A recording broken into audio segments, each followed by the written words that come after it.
Hoje é dia de festa, o Senhor nos convida a simplesmente nos disponibilizarmos diante dEle, para que de fato eu e você possamos nos colocar à mesa com Ele. Eu estou realmente muito, opa! Eu empurrei aqui a Bíblia e empurrei o... Beleza. Põe, por favor, a projeção.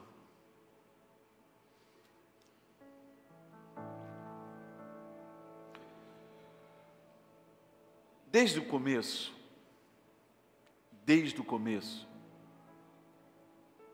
Deus nos fez um convite. 1 João, no capítulo 4, nos versículos 7 e 8, o discípulo a quem Jesus amava fala de que se nós não amamos, nós não estamos vivendo uma vida que é proveniente de Deus. Preste atenção, Deus não tem amor, Deus é amor. E por Ele ser o amor, porque o amor é a sua essência, Ele tomou uma decisão, Ele falou assim, olha, eu vivo num lugar perfeito. Ele disse, o céu é o meu trono. E Ele tomou uma decisão que foi impactante. Ele disse, eu vou criar na terra um lugar visível da manifestação do meu reino invisível. E Ele plantou um homem nessa terra. E ele convidou esse homem para desfrutar de um relacionamento com Ele. Irmãos, mas esse homem pecou, e por causa do seu pecado, esse relacionamento, ele foi rompido. E aí nós passamos a viver completamente afastados de Deus. Nós passamos a viver completamente distantes de Deus. Nós começamos a viver longe de Deus. Sabe?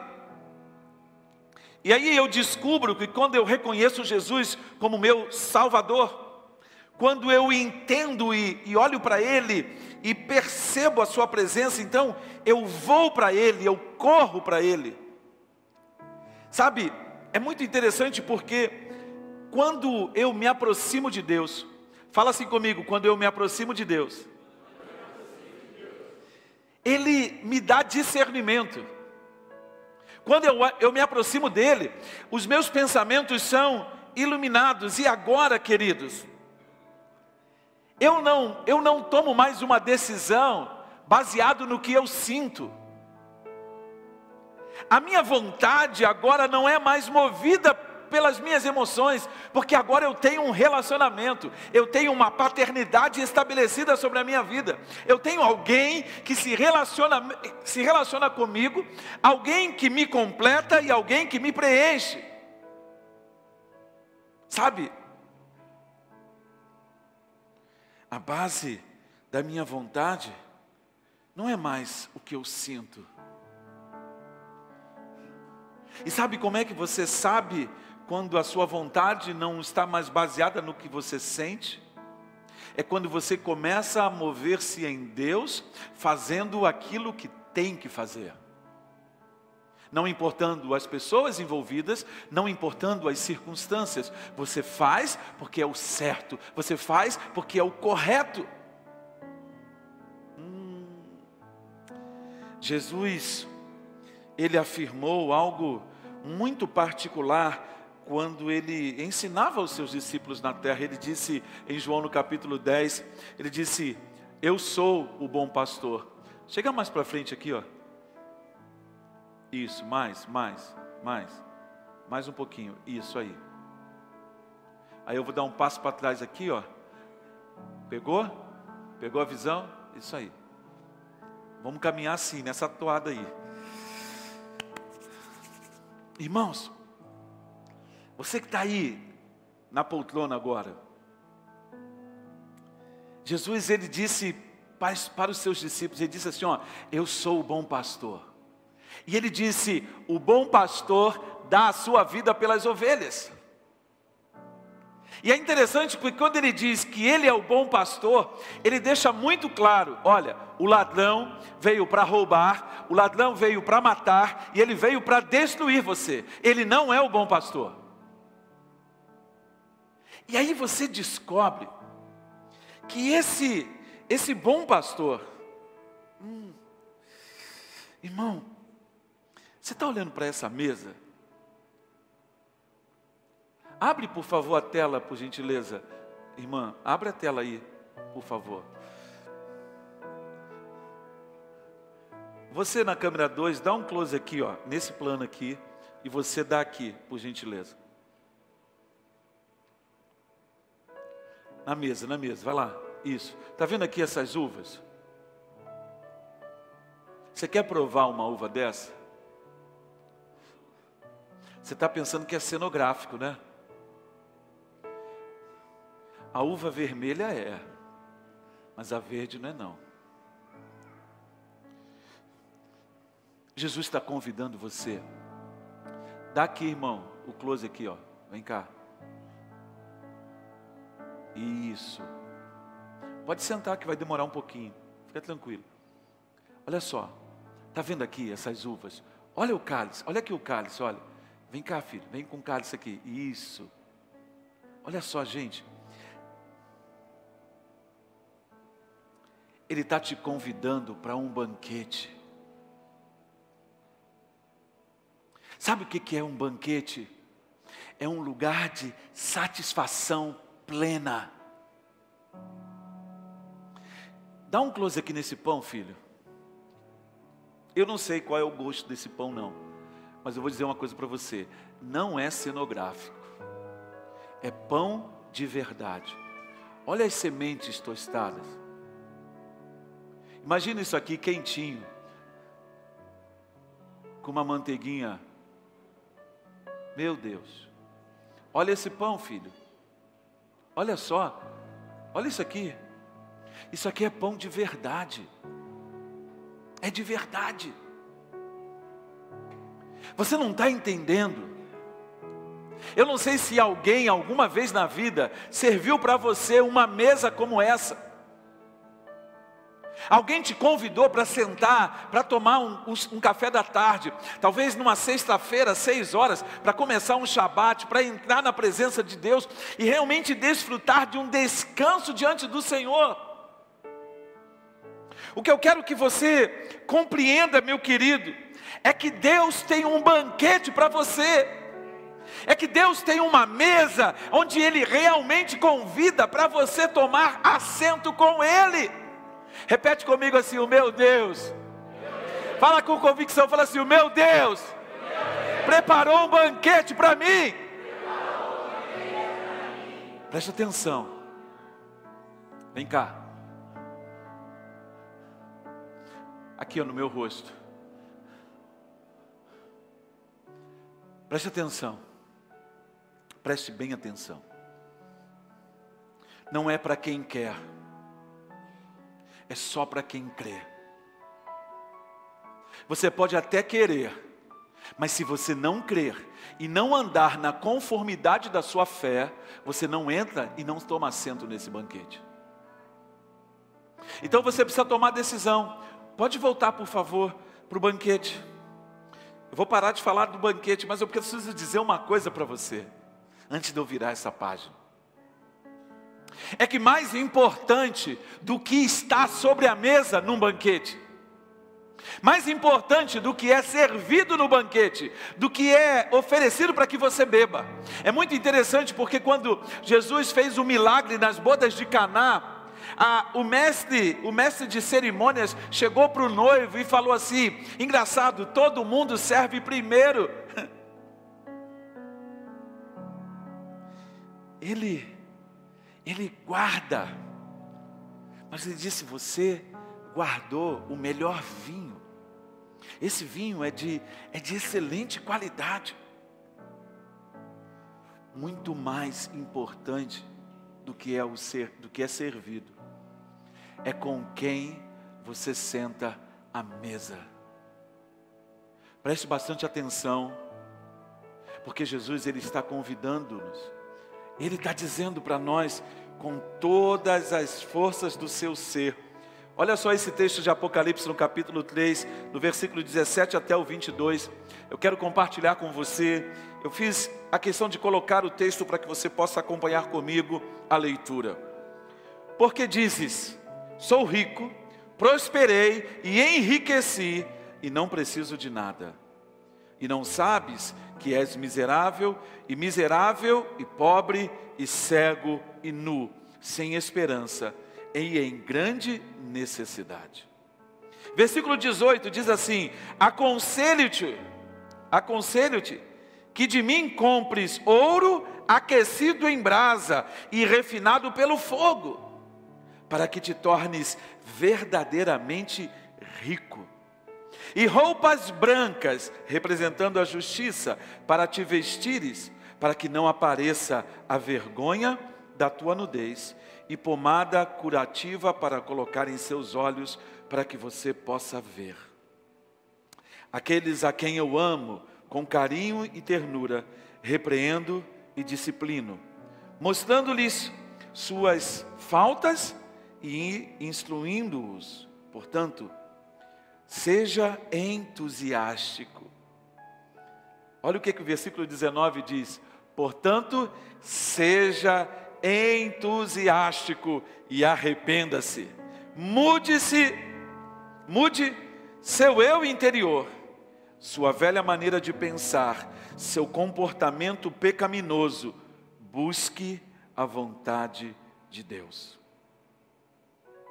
E aí, o versículo 20 também é uma chave para nós. Ele diz assim: eis que estou à porta da igreja e bato continuamente. Eis que estou à porta da igreja e bato continuamente. Se alguém ouvir a minha voz e abrir a porta, entrarei e com ele cearei, restaurarei, e ele comigo. Ao que vencer o mundo, crendo que Jesus é o Filho de Deus, eu concederei a ele o privilégio de se assentar ao meu lado no meu trono, assim como eu venci e me sentei ao lado de meu Pai em seu trono.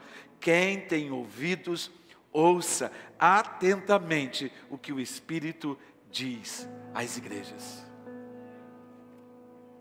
Tem alguém disposto a ouvir aqui nessa noite? Você está disposto a ouvir? Você está realmente disposto a ouvir? Você está aberto para realmente deixar que o Espírito Santo toque na sua vida? É muito interessante, queridos. Simon Kistemaker diz o seguinte: ele estabelece um paralelo entre esse texto e o texto de Oséias, no capítulo 12, no versículo 8. Porque quando você vê a nação de Israel, lá no capítulo 12 de Oséias, eles, pode voltar para a imagem do banquete, minha irmã, por gentileza. Quando ele diz que a nação prosperou e enriqueceu, e porque prosperou e enriqueceu, eles não tinham absoluta falta de nada. Eu quero que você compreenda essa carta que João, preso na ilha de Patmos, é arrebatado em espírito, e ele vê, e ele discerne, e ele compreende as realidades espirituais que o Senhor mostra para ele a respeito dos laodicenses, a respeito daquela igreja de Laodiceia. Eu quero que você compreenda uma realidade, queridos, que é muito semelhante a um orgulho que você encontraria em Efraim, se gabando da sua prosperidade. E se você parar para pensar, queridos, É muito interessante, se você parar para pensar hoje, tudo que você vê nas redes sociais, tudo que você vê em todo lugar, é alguém tentando vender para você uma possibilidade, uma fórmula, uma garantia, um jeito de que se você comprar esse curso, de que se você fizer essa disciplina, de que você fizer aquilo, se você fizer aquilo outro, você vai prosperar. Deixa eu fazer uma pergunta para você. Quem aqui quer prosperar? Diga amém. Se você parar para pensar, não há problema nenhum em prosperar. Sabe por quê? Se você é um ser vivo, se você é saudável, todo ser vivo nasce, cresce, frutifica e morre. Essa é a dinâmica da vida. Então, prosperar, fala assim, prosperar faz parte da minha vida. A questão, queridos, que nós precisamos definir é que os laodicenses, eles estavam com um problema. Porque o coração dele se tornou soberbo. O coração deles se tornou altivo. Eles começaram a portar-se orgulhosos por todas as suas conquistas. Portanto, não há problema nenhum em que a prosperidade chegue às nossas vidas. Se nós entendemos, se nós nos posicionamos como um canal que vai fluir do rio de Deus e vai abençoar as pessoas que estão no entorno de nossas vidas. Talvez Deus possa trazer uma prosperidade à sua vida que você seja capaz de abençoar 10.000 pessoas. Talvez você possa prosperar nos negócios, de tal forma que você tenha uma atividade, desenvolva uma atividade econômica, que gere centenas de empregos. Deus não tem problema com isso, até porque foi Ele mesmo, quando esteve na terra por meio do seu Filho, Ele disse, olha, os pobres, vocês sempre os terão entre vocês. O que Deus rejeita é a miséria e a expoliação. E aí você começa a entender, você começa a compreender, queridos, que esses homens, olha bem para o texto no versículo 17. Sou rico e não tenho necessidade de nada. Então, aqui, essas palavras não vêm de alguém mundano. Essas palavras não vêm de alguém que não tem um conhecimento do Senhor. Essas palavras vêm de cristãos da cidade de Laodiceia. Então você começa a perceber que algo estava acontecendo. Ao invés dos cristãos laodicenses influenciarem a sociedade de Laodiceia, eram os cristãos de Laodiceia que estavam sendo influenciados pela sociedade. Eram os cristãos daquela igreja, que agora influenciados pelos valores daquela sociedade, estavam orgulhosos de suas posses, estavam orgulhosos de suas conquistas. Ou seja, os cristãos de Laodiceia estavam assumindo a cosmovisão do mundo. Os cristãos de Laodiceia estavam assumindo como seus os valores do mundo. Os cristãos de Laodiceia estavam completamente distantes do propósito de Deus para as suas vidas. Então você percebe, queridos, se eu e você estamos longe do propósito de Deus, essa noite Deus nos convida para sentarmos à mesa com o seu Filho Jesus. Essa noite Deus está nos convidando para estarmos assentados com Ele, e Ele está nos perguntando quais são os valores que norteiam a sua vida. Quais são os valores que direcionam o seu ser? Eu confesso, queridos, que muitas vezes vocês me surpreendem. Eu fico muitas vezes perplexo, quando eu percebo algumas realidades espirituais que estão tão próximas de mim.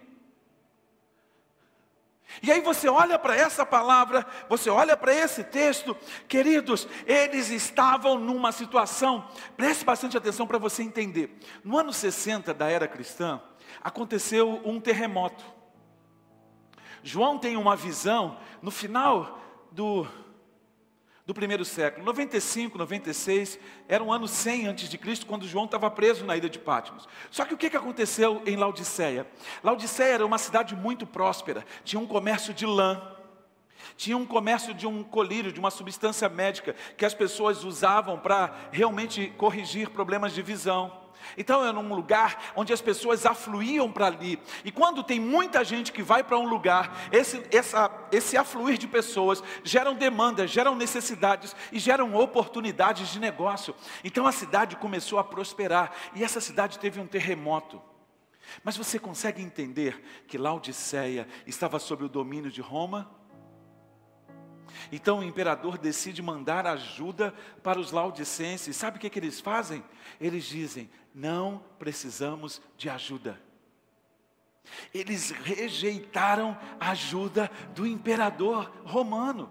Eles rejeitaram a ajuda do Estado para promover a reconstrução daquilo que quebrou. Então, para você entender o tamanho da prosperidade daquele lugar, aí você ouve os homens dizendo: olha, eu não preciso de nada.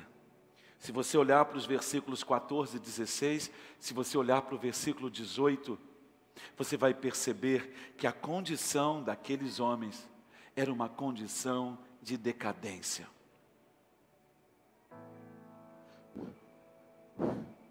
Os membros daquela igreja, daquela comunidade, eles estavam vivendo e demonstrando uma atitude de independência. Quantos de vocês que estão aqui nessa noite, quantos de vocês que estão assentados nas suas mesas, nos seus quartos, estão em casa? E eu pergunto para vocês, quantos de vocês têm vivido uma vida de independência? Vocês são seres autônomos? Vocês têm um relacionamento com a igreja, mas é um relacionamento de contemplação. Hoje eu vou lá no culto, aí você vai, ouve uma palavra, canta uma musiquinha, até às vezes fica sentado o culto todo, só se você estiver doente, beleza? Mas eu fico observando como vocês vão se posicionando.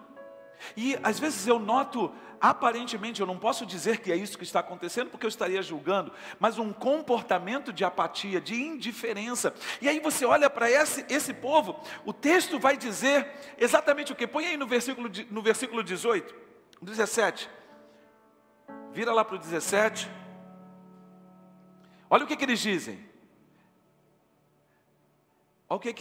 Olha, e não sabes que és miserável, pobre, cego e nu.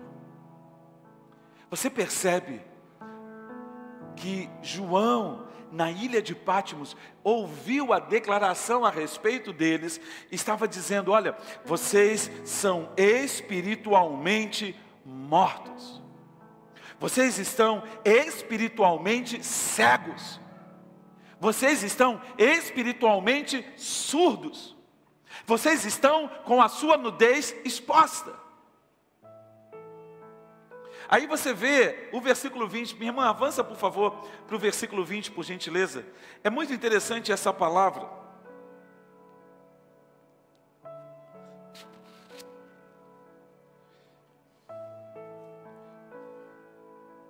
Olha o versículo 20. Jesus diz assim: eis que estou à porta da igreja e bato continuamente. Se alguém ouvir a minha voz e abrir a porta, eu entrarei e cearei com ele. É muito interessante a gente parar para pensar. Se alguém ouvir a minha voz, Jesus diz continuamente: eu estou batendo a porta. Ele diz: olha, eu estou batendo a porta. Ele diz, sabe o que ele está dizendo? Eu estou querendo entrar na sua vida, porque eu quero fazer da sua vida um banquete com a minha presença. Mas ele diz algo que me é estarrecedor, porque ele diz assim: olha, se alguém ouvir a minha voz, se alguém ouvir a minha voz, se alguém ouvir o meu convite. E a minha pergunta a você, nesse momento, queridos, a minha pergunta a você é: que vozes você está ouvindo? É muito interessante porque John Stott escreveu um livro, Ouça o Espírito, Ouça o Mundo. É um livro mais ou menos de umas 300 e poucas páginas. Eu procurei esse livro hoje na minha estante, e eu olhei, olhei. Eu falei, rapaz, cadê meu livro? Não está na minha estante. Perdi. Ele não saiu de lá andando. Porque livro não anda, eu emprestei para alguém e perdi.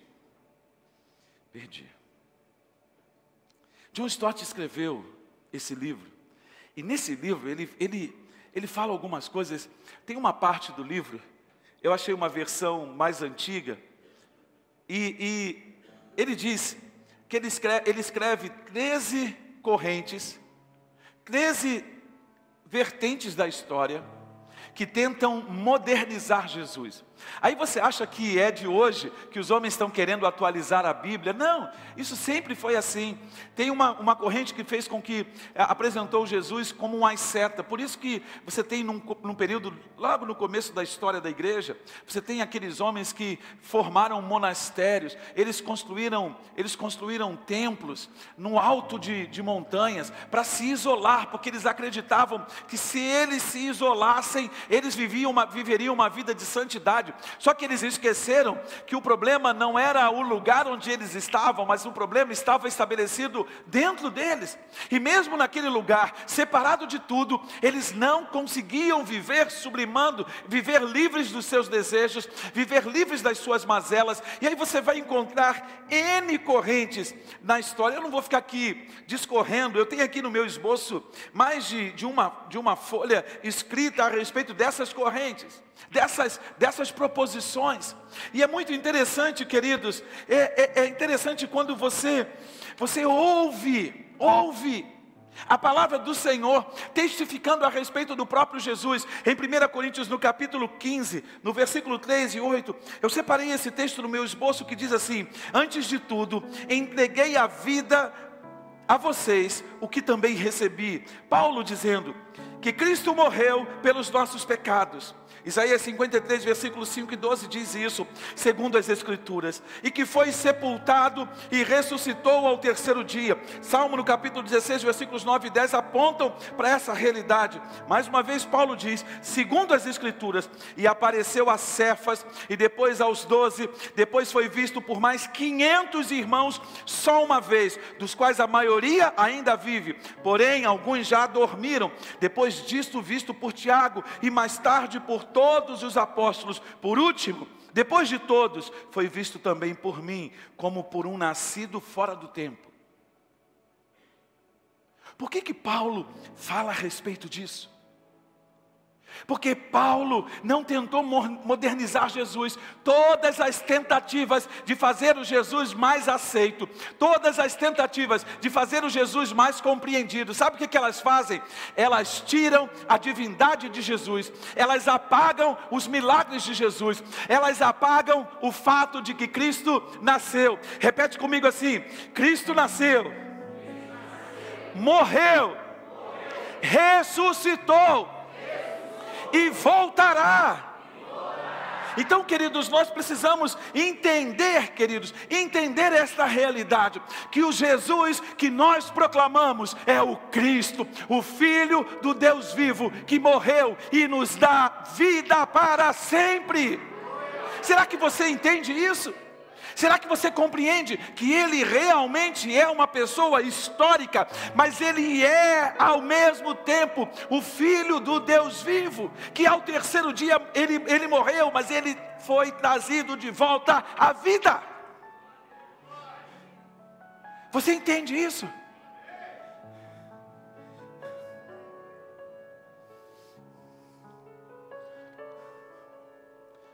Vem cá você. Chega mais perto aqui. Preste atenção. Anota aí, meu irmão. Anota aí, Samuel, quando começou o seu relacionamento com Deus, quando a sua mãe pegou e deixou na casa de Eli, o sacerdote, ele ainda não conhecia o Senhor, ele ainda não sabia discernir a voz de Deus. Deus o chama e Samuel se confunde com aquele chamado. Ele acorda e vai falar com Eli. E isso acontece por 3 vezes. E Eli então discerniu que era o Senhor que estava chamando. Ele disse: quando Ele te chamar, você vai falar assim: fala, Senhor, porque o teu servo ouve. E na quarta vez que Deus chama, Samuel prontamente diz: fala, Senhor, porque o teu servo Samuel está ouvindo. Queridos, nós precisamos discernir a palavra de Deus nesse tempo. Nós precisamos ouvir o Espírito Santo. E eu quero te perguntar claramente: você está ouvindo a voz de Deus? Você está ouvindo a palavra de Deus? Ou você está ouvindo a voz do mundo? Qual é a sua resposta? Não precisa me responder. Você não precisa verbalizar uma palavra. A sua vida é a resposta clara. A sua vida é o testemunho de quem você está ouvindo. A forma como você vive, a forma como você se move, a forma como você se porta, o jeito como você pensa, como a sua vida é manifesta nesse mundo, é um testemunho vivo de se você ouve a voz de Deus, de se você ouve a sua palavra, de que você ouve o Espírito Santo. Você é uma testemunha. A sua vida é um testemunho. Os seus atos são testemunhos. Portanto, não adianta você simplesmente vir com essa vibe moderninha. Não, eu sou um cristão sem igreja. Filho, olha só, se você é cristão sem igreja, provavelmente você não é cristão. Porque um cristão verdadeiro entende e reconhece o valor de uma comunidade de fé. Eu não estou falando de preceitos, eu não estou falando de ritos, eu não estou falando de obrigações religiosas. Eu estou falando de que tem um relacionamento em comunhão. Porque a comunhão dos santos é fundamental para que a nossa vida seja levada em equilíbrio. Sabe por quê? Porque é na comunidade dos santos, é na comunhão dos santos, é na comunidade dos remidos, é entre esse relacionamento é que nós somos duramente confrontados uns pelos outros. Uns pelos outros. E é assim que nós vamos crescendo, porque Provérbios no capítulo 27 diz: assim como o ferro afia o ferro, o homem aperfeiçoa o seu companheiro. Então Jesus está dizendo para eles: olha só, eles não eram ricos, eles eram prósperos, eles haviam alcançado realmente um lugar de prosperidade? Sim ou não? Sim ou não? Mas Jesus diz para ele, nessa palavra do capítulo 3 aos crentes de Laodiceia, é como se Jesus, falando para João, diz assim: eu falei para o meu profeta Isaías, lá no capítulo 55, ele diz assim: vinde, comprai sem dinheiro e sem preço, vinho e gordura, vinho e leite. E aí você está entendendo claramente que Deus está falando assim, olha, Ele fala no capítulo 55 de Isaías, Ele diz assim: por que vocês gastam dinheiro naquilo que não é pão? Por que vocês insistem em gastar dinheiro naquilo que não pode satisfazer? Ele diz: vinde, venham a mim e comprem, é de graça. Eu dou vinho para vocês, eu dou a verdadeira alegria para vocês, eu dou o leite, eu dou aquilo que vocês podem tirar a gordura, e vocês vão poder encontrar a satisfação, vocês vão encontrar sustento. Você quer ficar rico? Não tem problema. Paulo fala ao jovem Timóteo, é de que o amor ao dinheiro é que é a raiz de todos os males, é o amor a riquezas, porque as pessoas querem ficar ricas a qualquer custo, a qualquer preço. E às vezes o fazem tripudiando em cima dos seus valores, tripudiando em cima de suas crenças. E aí você percebe que o caos vai se instaurando, o caos vai deteriorando os relacionamentos. É muito interessante, porque no versículo 18, bota o 18 aí, por favor. Isso, olha lá, ó, comprem de mim ouro, aquecido em brasas e refinados pelo fogo. Então venham a mim, que eu vou dar a vocês a verdadeira riqueza. Convida Jesus. Olha o que ele continua dizendo. Ele diz: venham e comprem roupas brancas. que são vestes de justiça. Sabe por que ele falou para o povo vir comprar roupas brancas? Porque o pecado dos laodicenses estavam expostos. Então eles precisavam cobrir a sua vergonha.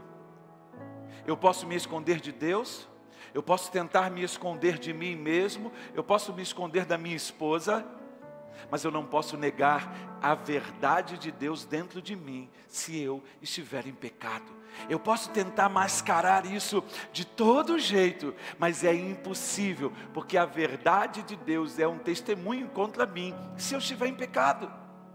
Então o que Deus está dizendo para eles? Olha, vocês não são ricos, vocês não são prósperos, vocês não têm um armário cheio de roupa, como é que vocês estão expostos diante de mim?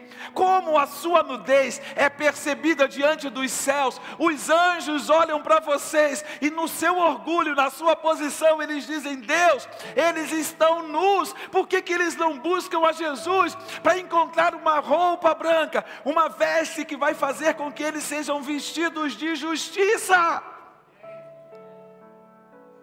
Sabe o que Deus está dizendo para a gente? Eu vou dar para vocês o ouro mais puro. Eu vou dar para vocês tudo aquilo que vocês precisam. E ele diz assim claramente: olha, venham a mim, que eu vou ungir os olhos de vocês. Vocês não vão mais precisar dessa pomada. Vocês não vão precisar mais de colírio. Vocês não vão precisar de lentes. Vocês não vão precisar de absolutamente nada. Eu vou abrir os seus olhos. Eu vou abrir os seus olhos. Acho que vocês não estão entendendo. Ele diz assim: eu vou tirar de vocês a cegueira.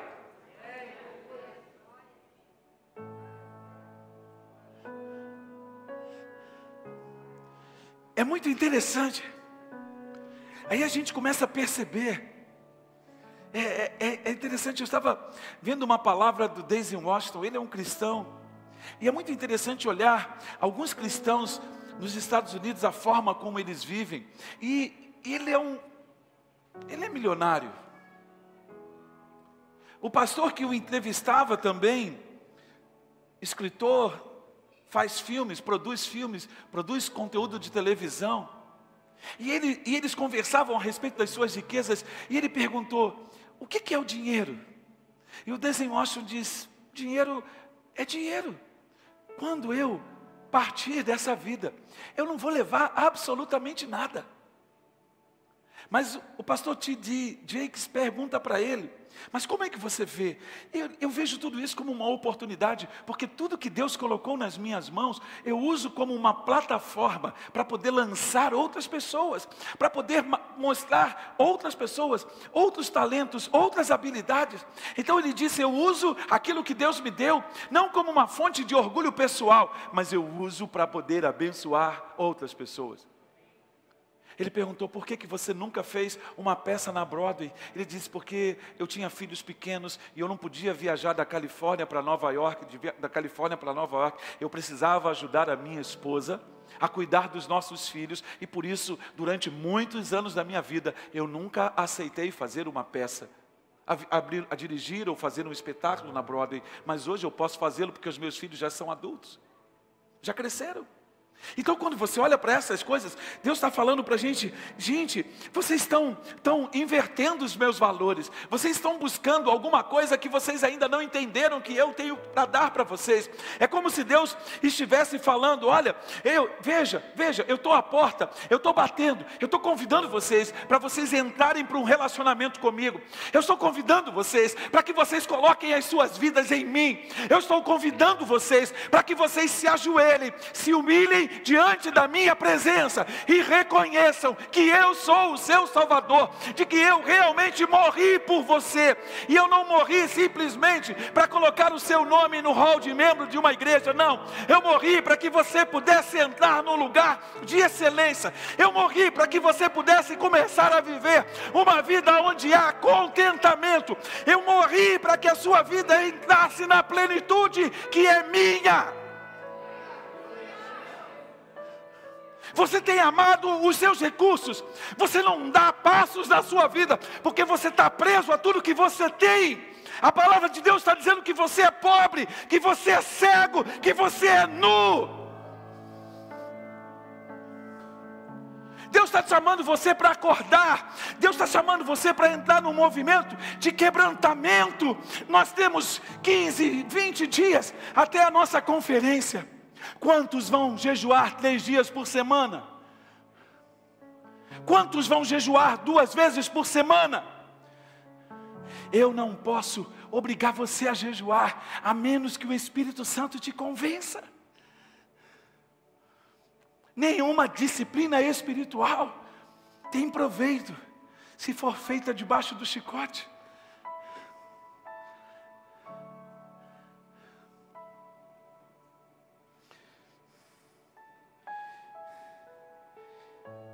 Jesus está batendo com tanta insistência para chamar a atenção deles, para que ninguém possa dizer: o Senhor deixou de me chamar, o Senhor não me chamou. Ei, eu sou vítima. É essa cultura de vitimização. Deus não rejeita ninguém. Deus não rejeita ninguém. Ele diz: venha como você está. Mas o evangelho de Jesus desse tempo diz que você deve ficar como você está. Mas o evangelho de Jesus da Bíblia diz que você vem como está, mas ele te transforma. E você não fica do mesmo jeito. Você muda o seu relacionamento com a sua esposa. Você muda o seu relacionamento com os seus filhos. Você muda a sua relação com a sua comunidade de fé. Quantos aqui, aliás, dessa noite eu vou orar. Eu vou orar para romper e quebrar de uma vez por toda com o espírito familiares, porque eu vejo pessoas aqui, pessoas que são novas, pessoas que não conviveram com essa casa, mas reproduzindo o mesmo espírito de rebelião, de rebeldia, de independência. Eu vou dizer para você: Deus nessa noite está conclamando você: saia do lugar da rebeldia, saia do lugar da indiferença, saia dessa posição em que você está, porque esta posição vai levar você à ruína, vai levar você à morte espiritual. Você vai ver os seus sonhos definhando, e eu não estou profetizando maldição sobre você. Eu estou dizendo que quem planta rebeldia, quem planta indiferença, quem planta maledicência, quem é maldizente, quem fala dos seus líderes pelas costas, quem fala dos seus pastores pelas costas, quem fala da sua mulher pelas costas, quem fala por seu marido pelas costas, vai colher a semeadura da sua boca. Olha para a pessoa que está do seu lado e diga para ela assim agora, em nome de Jesus. Fala para ela: o que você fala tem consequências.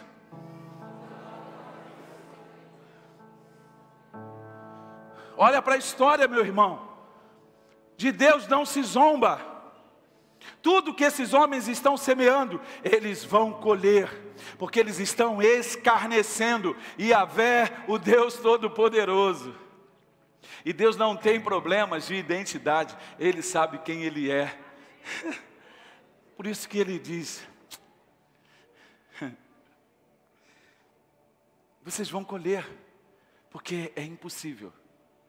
Mas só que isso, para ouvir isso, porque quando você está numa posição de rebeldia, você ouve, mas a sua mente endurece você. Não, você não é rebelde, você só fala. Não, gente, olha só, a gente não está falando mal, não, a gente só está comentando.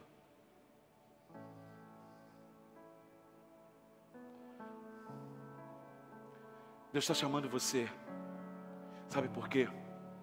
Porque Ele tem uma palavra que Ele liberou para o povo dele, lá atrás, quando Salomão dedicou o seu templo. E a realidade, meus irmãos, é que Deus não habita em templos feitos por mãos de homens.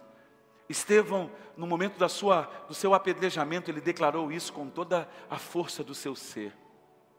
E isso foi um dos motivos que as pessoas o apedrejaram. Deus não habita em templos feitos por mãos de homens. Então ele disse para Salomão, ele disse para os sacerdotes, a glória de Deus veio sobre eles. Irmã, põe a imagem da conferência, por favor. Essa imagem que a gente tem aí, para hoje. Preste atenção, a glória de Deus, olha lá, ó, até ver a tua glória. Sabe o que é glória? É quando Deus manifesta a glória dele, é uma teofania. Quando Salomão dedicou o templo, preste atenção, depois você vai lá ler a Bíblia para ver se foi desse jeito. Irmão aí do som, solta um pouquinho de fumaça aqui, por favor. Você está vendo essa fumaça aqui? Não está vendo. Ela está vindo, ela vem. Está aí, ó. Está chegando. Está vendo? É uma névoa. Quando a gente terminou o louvor, estava cheio, ela dissipou. Pode parar. Obrigado. Está vendo? Ela vai enchendo. O templo ficou cheio de fumaça. Mas não era essa fumaça. Era a glória de Deus e ela pesava. E ninguém conseguia ficar de pé. O que Deus está chamando a igreja dele para fazer nesse tempo é começar a se prostrar cara no chão. Amanhã eu vou estar aqui 6 horas da manhã para o culto de oração. E nós vamos orar de joelhos. A igreja precisa se humilhar diante do Senhor. É tempo de clamarmos. Eu não estou te convidando para vir para cá 6 horas da manhã. Eu não vou te convidar. Então, é hora de a gente entender o que Deus está chamando a gente para fazer. Nós começamos um jejum, porque eu sabia que esse jejum ia levar a gente para um lugar diferente. Esse jejum ia despertar a gente para uma realidade espiritual diferente. E é disso que eu estou falando, de glória, de presença de Deus. Domingo passado eu estava aqui, e eu confesso para vocês que às vezes eu não sei como é que eu consigo sair daqui para chegar na porta. A irmã até falou, se o apóstolo continuar assim, ele não vai aguentar. Deixa eu dizer para você, eu tenho 40 anos só, viu? Meu corpo tem 57, vou fazer 57 em maio. Mas no meu espírito, estou mais novo que a Daiane, que vai fazer 40 anos essa semana. Vou ficar, vou cuidar do meu corpo, por quê? Porque, queridos, olha só, a glória de Deus estava tão densa aqui, sábado passado, sábado também, que o Felipe quase emborcou. A glória de Deus estava tão pesada nesse lugar no domingo, que eu quase caí 2 vezes. Eu estava aqui no começo da celebração e a minha vontade era não dizer nada. Você viu que eu mandei o teclado parar, mandei todo, fica quieto. Deixa Deus fazer o que Ele quer fazer. Porque quando a glória de Deus vem, cara, você precisa entender que tem que haver uma ênfase, é na nossa responsabilidade de buscar a Ele. Não é a minha mulher que tem que buscar por mim. Maridos, vocês estão equivocados achando que a busca da sua esposa vai fazer diferença na sua casa. Não vai. Não vai. Só quando você se posicionar como sacerdote, como homem de Deus, é que o rio de Deus vai jorrar na sua casa.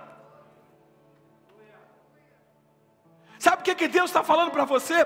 Se você acha que você está sendo abençoado, você ainda não viu nada do que eu, o Deus Todo-Poderoso, vou fazer em sua vida. Sabe do que eu estou falando? João, sabe do que eu estou falando, Anacleto? Sabe do que eu estou falando, Wesley?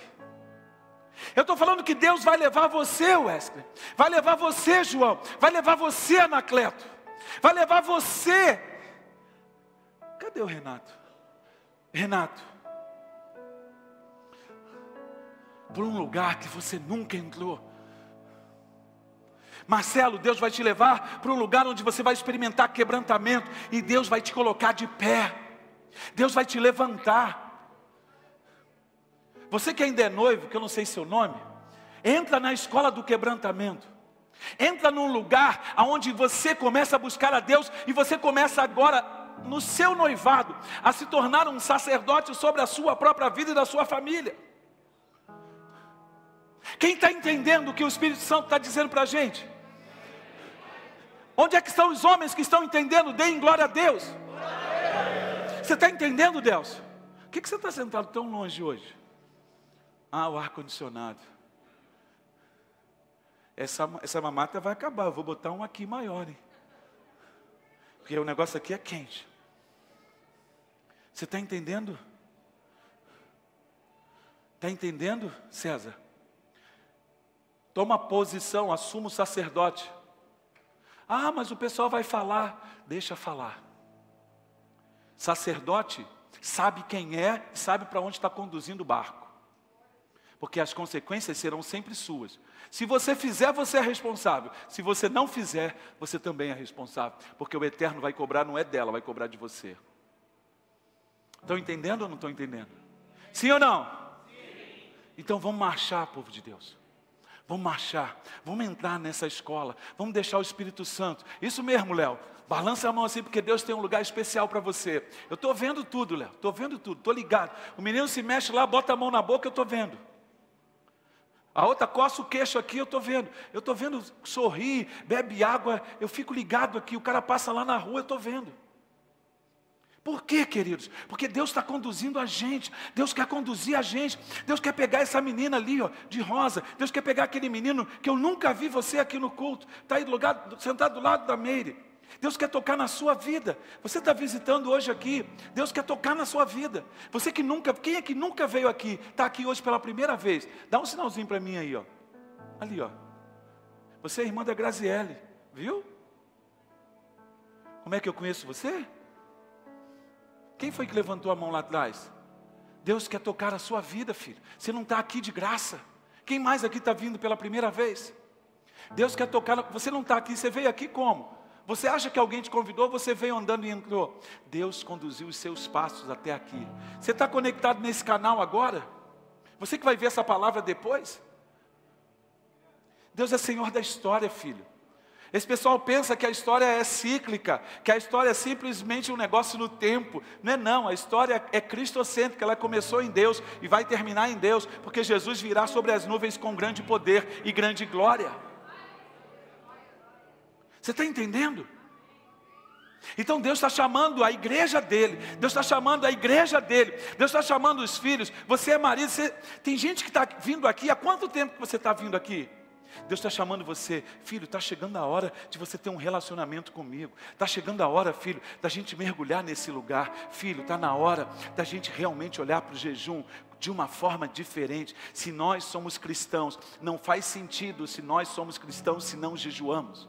Não faz nenhum sentido. Se você perguntar para um muçulmano, se você perguntar para qualquer uma dessas pessoas de religiões orientais, elas jejuam como absolutamente natural. É impossível ser cristão e não jejuar. Então Deus está chamando você para romper com a glutonaria. Deus está chamando você para romper com o pecado da comilança. Deus está chamando a gente, filho. E Ele nos convida para colocar a mão na mesa. Ele está convidando a gente para o banquete. É a última ceia que nós vamos fazer dessa temporada. Vamos voltar a fazer ceia em fevereiro, mas domingo que vem não vai ter ceia. Deus está convidando a gente para um banquete. E nesse banquete Jesus é o Senhor. E Ele convida você a se arrepender de verdade. Então eu quero perguntar a você. Você é cristão? Você é biblicamente batizado? Você está em comunhão com a sua igreja? Não é se você está desligado, se você está fora da comunhão. A palavra de Deus diz, olha, examine-se pois o homem a si mesmo. Porque se você come e bebe sem discernir o corpo, você come e bebe para a sua própria condenação. 1 Coríntios no capítulo 11 diz isso. Então eu quero convidar você nessa noite para entrar nesse banquete. Eu quero convidar você nessa noite para entregar sua vida a Jesus. Eu quero convidar você nessa noite para assumir o seu compromisso de ganhar 10 pessoas por Jesus esse ano. Levá-las ao batismo. Eu estou convidando você para atitudes intencionais. Intencionais. Intencionais. Intencionais.